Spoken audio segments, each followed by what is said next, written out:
मूल अधिकार या मौलिक अधिकार जो अनुच्छेद कहाँ से कहाँ तक है? भाग जो 3 वो कहाँ से कहाँ तक है? 12 से तो 33 तक। और मूल अधिकारों का भाग 3 में वर्णन 14 से तो 32 तक। ठीक है, देखो मूल अधिकारों को भारतीय संविधान का मैग्ना कार्टा कहा, क्या कहा जाता है? Magna carta. अब मैग्ना कार्टा क्यों कहा जाता है? तो सर्वप्रथम 1215 कब? 1215 में अंग्रेज यानी ब्रिटेन का जो शासक था उसने अपने नागरिकों को सर्वप्रथम लिखित में कुछ अधिकार दिए, तो उसे उस समय मैग्ना कार्टा कहा था। इसलिए भारतीय संविधान के भाग 3 को भी क्या कहा जाता है? Magna carta. ठीक है, अगर अपन बात करें जो अपना मूल संविधान, तो मूल संविधान के लिए कौन सी तिथि याद रखते हैं अपन? 26 जनवरी। तो उस समय 7 मौलिक अधिकार, कितने थे? 7, परंतु वर्तमान में कितने हैं? 6। तो आप उनके नाम लिख लो। ठीक है, मौलिक अधिकार तो ये लिख के याद रखना है। भारतीय संविधान के किस भाग को मैग्ना कार्टा कहा जाता है? तो भाग 3।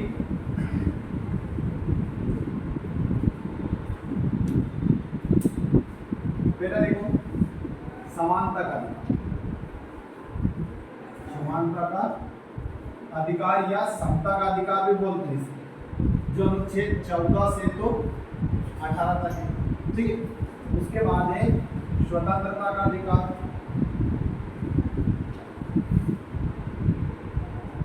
ये अनुच्छेद 19 से तो 22 तक है। फिर उसके बाद शोषण के विरुद्ध अधिकार, और इनका क्रम जरूर याद रखना। शोषण के विरुद्ध अधिकार ये आपका 23 और 24 में। उसके बाद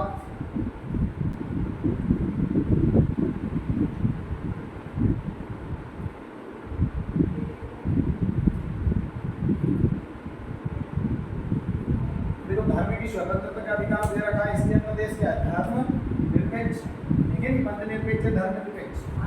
25 से तो 28।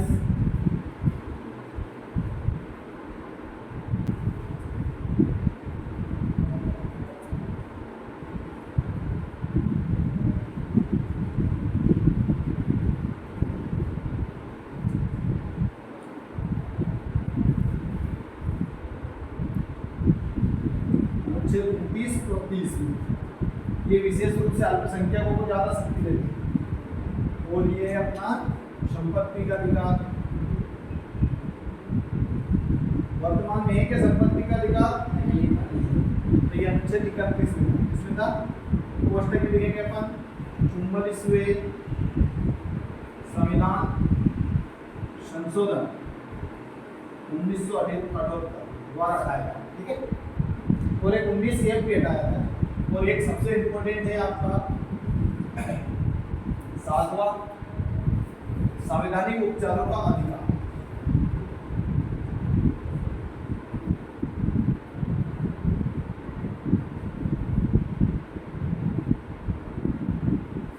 जो केवल अनुच्छेद 32। ठीक है, इनको डिटेल से पढ़ेंगे, जैसा अनुच्छेद 14, 15, 16, 17, 18 पूरे। अब लिखेंगे अपन अनुच्छेद 12। अनुच्छेद 12 से तो 35 तक पढ़ेंगे, है ना? अनुच्छेद 12 से तो 35। एक दिन में पूरी क्लास नहीं होगी, क्योंकि अपन इनको डिटेल से पढ़ेंगे।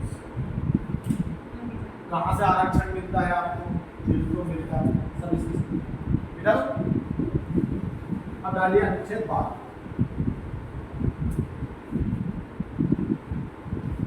मेरी मतलब अनुच्छेद 12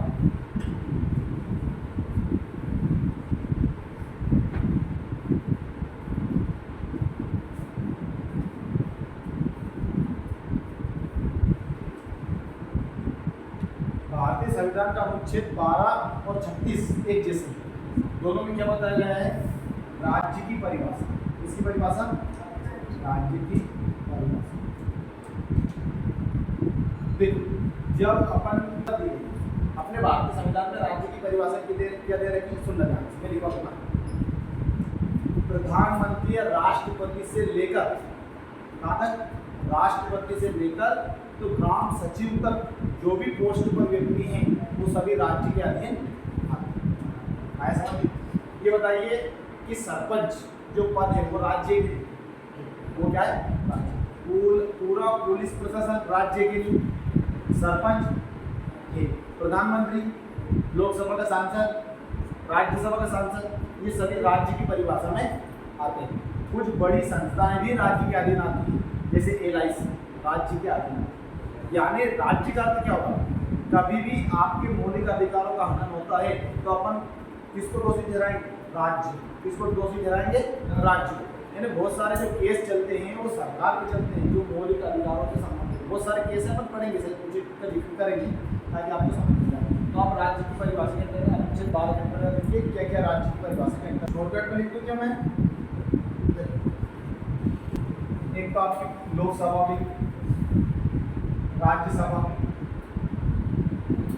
विधानसभा, विधान परिषद, ये सभी किसके अंतर्गत आएंगे? राज्य के अंतर्गत। किसके अंतर्गत आएंगे? राज्य के अंतर्गत। उसके बाद स्थानीय स्वशासन यानी नगर पालिका, पंचायत, ये सभी राज्य की परिभाषा के अधीन आते हैं। किसके अधीन आते हैं? राज्य की परिभाषा के अधीन। जिला पंचायत लिख लीजिए,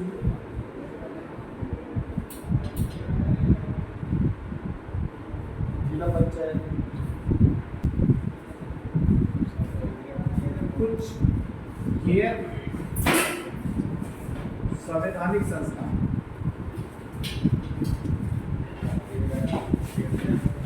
जैसे LIC,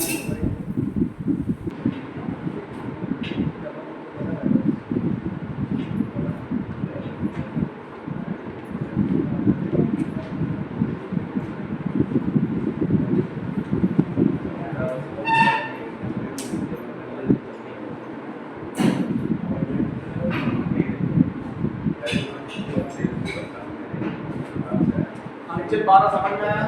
एक बार देख लो, नया आया वो कि अनुच्छेद 12 क्या है। अनुच्छेद 12 में वो सभी संस्थाएं आती है, कौन कौन सी? लोकसभा, राज्यसभा, विधानसभा, विधान परिषद, बात मत कर है ना, विधानसभा, विधान परिषद, नगर पालिका, पंचायत, जिला पंचायत और कुछ गैर संवैधानिक संस्था, ये सभी अनुच्छेद 12 के तहत राज्य की परिभाषा में आते हैं। ठीक है, अब लिखिएगा अनुच्छेद 13। तो लिखता हूं मैं,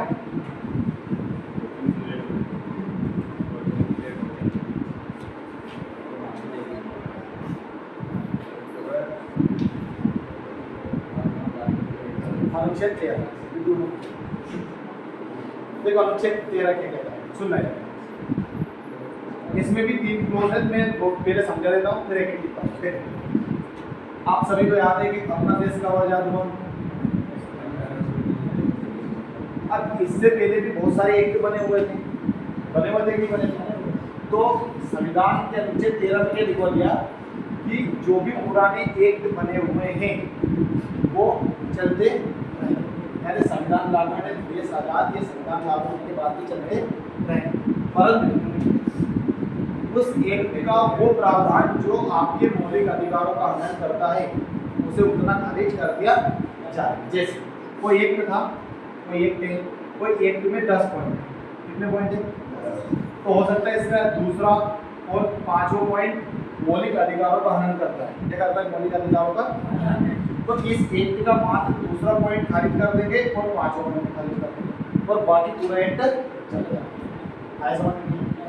है ना? अनुच्छेद 13 क्या कहता है कि कोई भी एक्ट जो आज़ादी से पहले का है वो चलता रहे, परंतु यदि वो मौलिक अधिकारों का हनन करता है तो उतना हिस्सा खारिज कर देता है। आया समझ में? नहीं तो लिखा हुआ अनुच्छेद 13।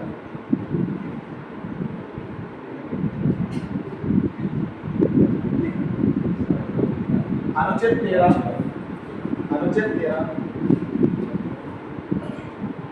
घोषित करता है, अनुच्छेद 13 घोषित करता है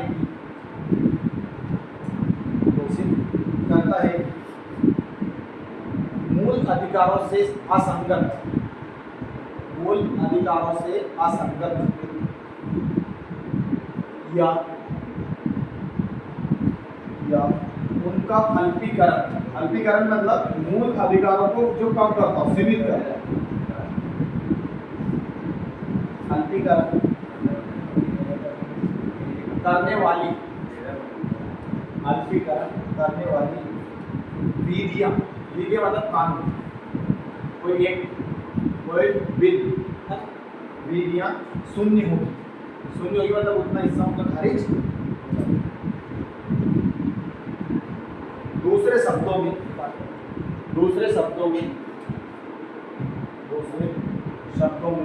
कापा लगाना नहीं के बाद आप लिख रहा है ये है ना, ब्रेक के बाद लिखते कामा लगा के ये न्यायिक समीक्षा। जब अपन सुप्रीम कोर्ट पढ़ेंगे तब आपको पूरा समझ में जाएगा न्यायिक समीक्षा क्या है। न्यायिक समीक्षा योग्य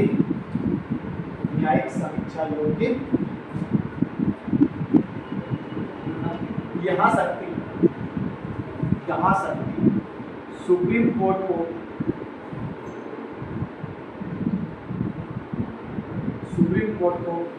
अनुच्छेद 32 एवं हाई कोर्ट को अनुच्छेद 226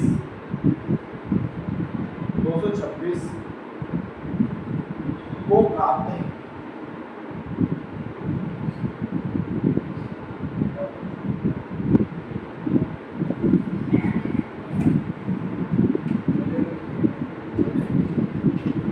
जिसका अर्थ क्या है, सीधी सी बात, वो एक तो बनेगा। तीनों शब्द पहले थोड़ा सा मैं आपको बता देता हूँ, 1 मिनट में समझ में आएगा। हालांकि वो शब्द अपन जो पढ़ रहे हैं उससे अलग है, परंतु आपको थोड़ा सा याद रहे। 3 शब्द देखो इधर। एक समझना आप विधायिका, एक है आपकी कार्यपालिका और एक है आपकी न्यायपालिका। यहाँ दिख रहा है इसमें?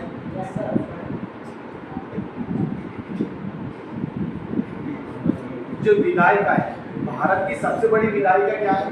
संसद। क्या है? संसद। तो संसद का प्रमुख कार्य क्या है? कानून का निर्माण। क्या है? कानून का क्या है? निर्माण। और उस कानून को लागू करवाने का कार्य क्या है? किसका है? कार्यपालिका का। कानून को लागू करवाना और साथ नीति निर्माण, साथ ही क्या है? नीति। ये सभी कार्य किसके? कार्यपालिका। देखो विधायिका में से ही कार्यपालिका निकल जाती है। देखो ये आपकी क्या है? विधायिका। क्या है ये? और ये क्या है? आप सभी को याद है कि अपनी लोकसभा है और ये राज्यसभा है, दोनों से मिलकर संसद बनती है। हालांकि राष्ट्रपति भी इसमें हेड रहता है, सदन भी कह सकते हैं। अब इनमें से ही सदस्य किसमें आते हैं? मंत्री का नाम रखते हैं। जैसे प्रधानमंत्री नरेंद्र मोदी जी, तो मोदी जी भी लोकसभा के सांसद है। ठीक, तो लोकसभा के सदस्य के रूप में आए नहीं आए कार्यपालिका। कार्यपालिका में प्रधानमंत्री से लेकर तो वो सभी मंत्री परिषद के सदस्य आते हैं जो किसी न किसी मंत्री पद पर है। जैसे रेलवे मंत्री हो गए, वित्त मंत्री हो गए, रक्षा मंत्री हो गए, है ना, सड़क परिवहन मंत्री हो गए, ऊर्जा मंत्री हो गए, और इसके बाद 2 मिनिस्टर हो गए, कानून मंत्री हो गए। ये सभी किसमें आते हैं? विधायिका, सॉरी किसमें आते हैं? कार्यपालिका। किसमें आते हैं? कार्यपालिका में। तो ये बताइए कार्यपालिका विधायिका से निकल कर आ रहा है कि नहीं आ रही? आ रही है। तो विधायिका का कार्य कानून का निर्माण, कार्यपालिका का कार्य कानून को लागू करना और नीति निर्माण। जैसे मोदी जी ने कह सकते हैं कि आयुष्मान कार्ड योजना चलाई, तो नीति निर्माण कार्यपालिका ने करी, स्वाभाविक सी बात है ना। और एक होती है न्यायपालिका। अब जो कानून विधायिका ने बनाया और कार्यपालिका ने लागू करवाया, तो उस कानून की जांच करना, क्या करना? जांच करना। किसका कार्य? न्यायपालिका। यदि वो कानून मौलिक अधिकारों का हनन करता है तो उस कानून को क्या कर दिया जाएगा? सुप्रीम कोर्ट द्वारा रद्द कर दिया। क्या कर दिया जाएगा? तो सुप्रीम कोर्ट की इतनी पावर होती है कि जो वो कह दे वही कानून बन जाता है। मतलब सरकार को उसे मानने के लिए बात है, उसका अगर उल्लंघन करती है तो सुप्रीम कोर्ट के पास, हालांकि तीनों की अपनी अपनी अलग अलग शक्तियां हैं। ये इसके मामले में हस्तक्षेप नहीं करती, ये इसके नहीं करती, ये इसके नहीं, ये इसके, कोई किसी के मामले में हस्तक्षेप नहीं करती। अपना संविधान बड़ा होने का एक प्रमुख कारण यही कि सभी प्रमुख संस्थाएं हैं, उनकी शक्तियों को स्पष्ट रूप से विभाजित किया गया है। ऐसा तीनों शब्द याद रहेंगे, परीक्षा में आएंगे, भरमार आएंगे और आपको परीक्षा में लिखने के लिए बहुत कुछ मिलेगा। इन तीनों शब्द से आप 2 पेज 3 पेज भी भर सकते हैं।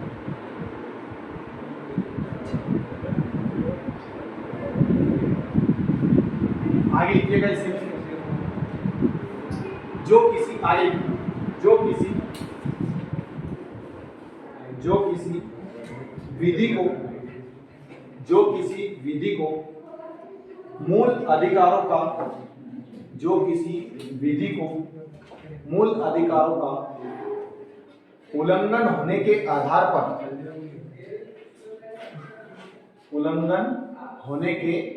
पर अवैध घोषित कर सकते हैं। मूल अधिकारों का उल्लंघन होने पर अवैध घोषित कर सकते हैं। कौन कर सकती है बताइए? कौन कौन कर सकती है? सुप्रीम कोर्ट और हाई कोर्ट। अभी लिखवाया अनुच्छेद 32 और अनुच्छेद 236 है ना। इसको तो अपन डिटेल से पढ़ेंगे। सुप्रीम कोर्ट हाई कोर्ट पे जब पढ़ोगे तो आपको लगेगा कितनी पावर और सरकार को कितना कंट्रोल करके, तो आपको समझ में आ गया दोनों अनुच्छेद 12 और 13। अनुच्छेद 12 क्या कहता है? राज्य की परिभाषा। और राज्य की परिभाषा कौन कौन आएंगे? राष्ट्रपति पद से लेकर तो गांव का सहायक सचिव भी किसकी परिभाषा में आएगा? राज्य की परिभाषा। ठीक है। लोकसभा संस्था भी आएगी, राज्यसभा भी आएगी, विधानसभा भी आएगी, विधान परिषद भी आएगी। ठीक है। नगर पालिका भी, नगर निगम भी आएगा और जिला पंचायत भी आएगी, सभी टोटल। ठीक है। अब लिखिएगा आप अनुच्छेद 14। अब पहला ये बताइए, ऐसे लिखना आपको, देखो पहला अधिकार कौन सा है अपना? समानता का अधिकार। लिखना समानता का अधिकार। अब ये कहां से कहा था कि अनुच्छेद 14 से तो 18। तो इसके अंतर्गत ये अपन पढ़ेंगे अनुच्छेद 14। ठीक है। इसी में से आपको आरक्षण मिलेगा, महिलाओं को विशेष आरक्षण मिलता है, जो भी अदर कास्ट के एसटी एससी ओबीसी उनको भी आरक्षण इसी से मिलता है। वो 10 साल 10 साल वाला वो अलग है, वो लोकसभा, राज्यसभा, विधानसभा, विधान परिषद को मिलता है वो अलग। लिखिएगा कानून के समक्ष समानता। कानून के समक्ष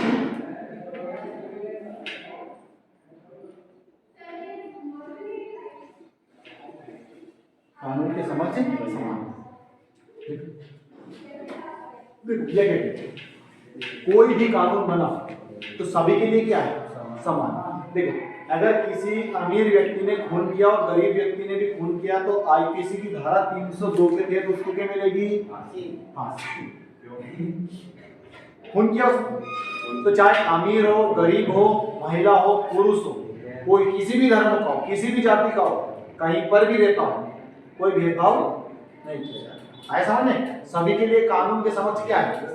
अब आपने फिल्मों में देखा होगा कि जो सुप्रीम कोर्ट या कोर्ट रहती है उसमें तराजू लिए महिला रहती है और आंखों पर पट्टी बंधी रहती है, उसमें हीरो के साथ अन्याय होता है। उस दौरान हीरो उसकी क्या इंटरप्रिटेशन करता है? सुप्रीम कोर्ट को इंटरप्रिटेशन करने का अधिकार। कानून अंधा है, क्या कहता है वो? कानून अंधा है और न्याय नहीं करता है, परंतु उसका अर्थ ये नहीं, उसका सही अर्थ कानून के हिसाब से निकलता है कि कानून के समक्ष सभी समान हैं, कोई अमीर कोई गरीब नहीं। और तराजू लिए मतलब बराबर का अधिकार, दोनों की सुनवाई करके दोनों को क्या दिया जाएगा, ये अर्थ निकलता है ना। अंदर ही कानून है, पर कानून वही देखता है जो आप उसे बताते हो। अगर सबूत लाओगे तो सब एक सिमत आपके सामने, कानून वही देखता है जो आप बताते हो। अब उसमें गुंडा क्या पावरफुल रहता है फिल्मों में, तो वो सबूत को कोर्ट में भी पहुंचने देता है और अमिताभ बच्चन को 7 साल की सजा हो जाती है। अब लिखिएगा आप अनुच्छेद 15। हाँ वो राष्ट्रपति किसी की फांसी डाल सकते हैं, डाल सकते हैं। छेद के अंतर्गत वो जब अपन राष्ट्रपति पढ़ेंगे ना तब आपको समझ आएगा। जब राष्ट्रपति पढ़ेंगे तो राष्ट्रपति भी डिटेल से पढ़ेंगे। हो सकता है आप में से कोई राष्ट्रपति बन जाओ। लिखेगा देखो धर्म लिखो इसके अंतर्गत अनुच्छेद 15 में धर्म जाति नस्ल काले गोरे का भेद नहीं, दिल से हमारा नाम। धर्म जाति नस्ल लिंग यानी पुरुष है महिला है ट्रांसजेंडर है कोई भी। धर्म जाति नस्ल एक हाँ धर्म जाति नस्ल ठीक है। लिंग लिंग मतलब पुरुष और महिला कोई भी। जन्म स्थान के आधार पर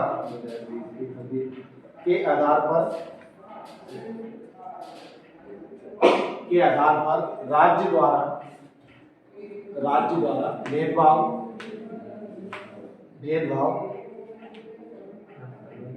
नहीं किया जाएगा। अब आपको याद है ना अनुच्छेद 12 राज्य की परिभाषा, राज्य शब्द लिखा है मैंने ना, राज्य द्वारा भेदभाव नहीं किया। ठीक, कौन कौन से शब्द लिखे एक बात देखो। धर्म जाति नस्ल लिंग जन्म स्थान बस इतना। अब आप सभी को याद है धर्म कोई हिंदू हो मुस्लिम हो क्रिश्चियन हो पारसी हो, इस आधार पर राज्य भेदभाव नहीं करेगा कि केवल हिंदुओं को वोट देने का अधिकार है कि केवल मुस्लिम को। अपन ने पुराने एक्ट पढ़े 1909 और 1919 का, याद है आपको? संप्रदाय के आधार पर दिया था ना आरक्षण मुस्लिमों ने, सॉरी अंग्रेजों ने मुस्लिम को। उस आधार पर किसी प्रकार से भेदभाव नहीं किया जाएगा। अगर आपको गेहूं चावल मिल रहा है तो उस आधार पर भेदभाव नहीं किया जाएगा। कोई भी इलेक्शन में खड़ा हो सकता है, बस उसमें जो शर्तें बताई वो फुलफिल करना चाहिए। मतलब ऐसा नहीं है कि मान लो विधायक के लिए केवल हिंदू ही खड़े होंगे या क्रिश्चियन ही होंगे या कोई भी होगा, ऐसा कुछ नहीं है। कोई भी व्यक्ति खड़ा हो सकता है। उसके बाद जाति कोई जनरल हो ओबीसी हो एसटी एससी हो कोई भी हो, किसी प्रकार से इन मामलों में राज्य भेदभाव नहीं करेगा। उसके बाद नस्ल हो सकता है कोई काला हो कोई गोरा हो सकता है कोई भारत में वेस्ट इंडीज समझ मतलब ऐसा नहीं वेस्ट इंडीज का क्या कोई हो सकता है काला हो कोई सांवला हो, तो इस आधार पर भी भेदभाव नहीं किया जाएगा। उसके बाद लिंग, क्योंकि जब ऐसा है कि जब 1909 के एक्ट में प्रावधान किया गया था तो मात्र कुछ व्यक्तियों को ही वोट देने का अधिकार दिया गया था, है ना, महिलाओं को तो फिर भी नहीं दिया था। तो फिर संविधान निर्माताओं ने इस प्रकार के भेदभाव को समाप्त कर दिया और संविधान में लिखवा दिया। उसके बाद जन्म स्थान, अब किसी का मध्य प्रदेश में हो उत्तर प्रदेश में हो, जो 18 साल से ऊपर का है सभी को वोट देने का अधिकार है कि नहीं? आप में कौन 18 साल के वोटर आई बन गई नहीं बनी तो कहां से अब लिखिएगा अनुच्छेद 16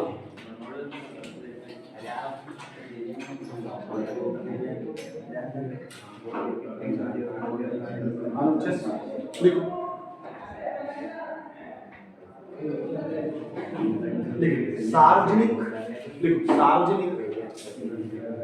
सार्वजनिक रोजगारों के मामलों में सार्वजनिक रोजगार यानी रोजगार मतलब कह सकते हैं कि आपको जो नौकरी मिलती उसके बाद सार्वजनिक रोजगारों के मामलों में अवसर की समानता। सार्वजनिक रोजगारों के मामलों में अवसर की समानता। चलो देखो जो अवसर रोजगार में अपन ने अवसर की समानता लिखी वो भी इस आधार पर धर्म जाति नस्ल लिंग जन्म स्थान इनके आधार पर सरकार भेदभाव नहीं करेगी। किन आधार पर? इन 5 आधारों को याद रखो आप। उदाहरण छोड़ो सामने ये इन आधार पर राज्य भेदभाव नहीं करेगा। यानी ऐसा नहीं कि वो मुस्लिम है तो फार्म नहीं डाल सकता, या वो एसटी का है जनरल का फार्म नहीं डाल सकता, है ना। इस आधार पर देखो इनमें कुछ अपवाद नहीं है, ऐसी बात नहीं है, मात्र अपन अभी एक एक शब्द में समझ रहे हैं। नहीं तो 16 A B C D कैसे बनेंगे ई तक बनेंगे। आपको 10% आरक्षण इनसे मिलता है 15-16 से। जनरल कैटेगरी को जो 10% आरक्षण मिलता है तो 15-16 से मिलता है। ठीक है, अनुच्छेद 17 लिख और एक और लिख लेंगे 18 के काम पढ़ेंगे बाकी। अनुच्छेद 17 इसमें कहता है अस्पष्टता का अंत।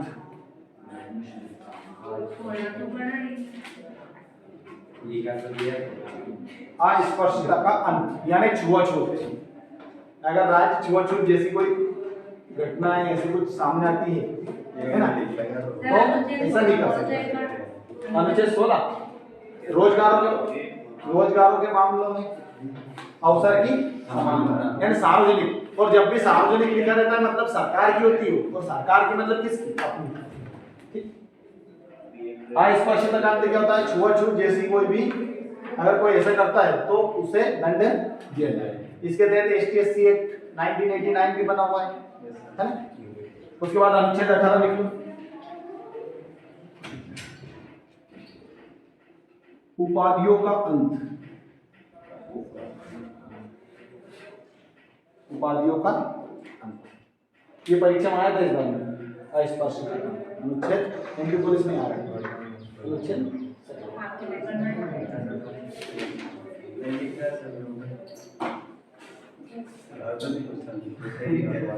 लिखी क्या यही याद था मतलब।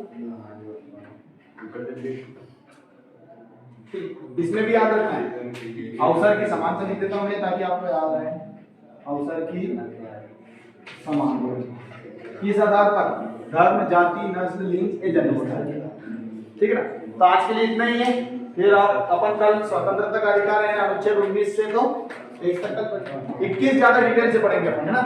तो कल तो शायद छुट्टी रहेगी, संडे ना कल।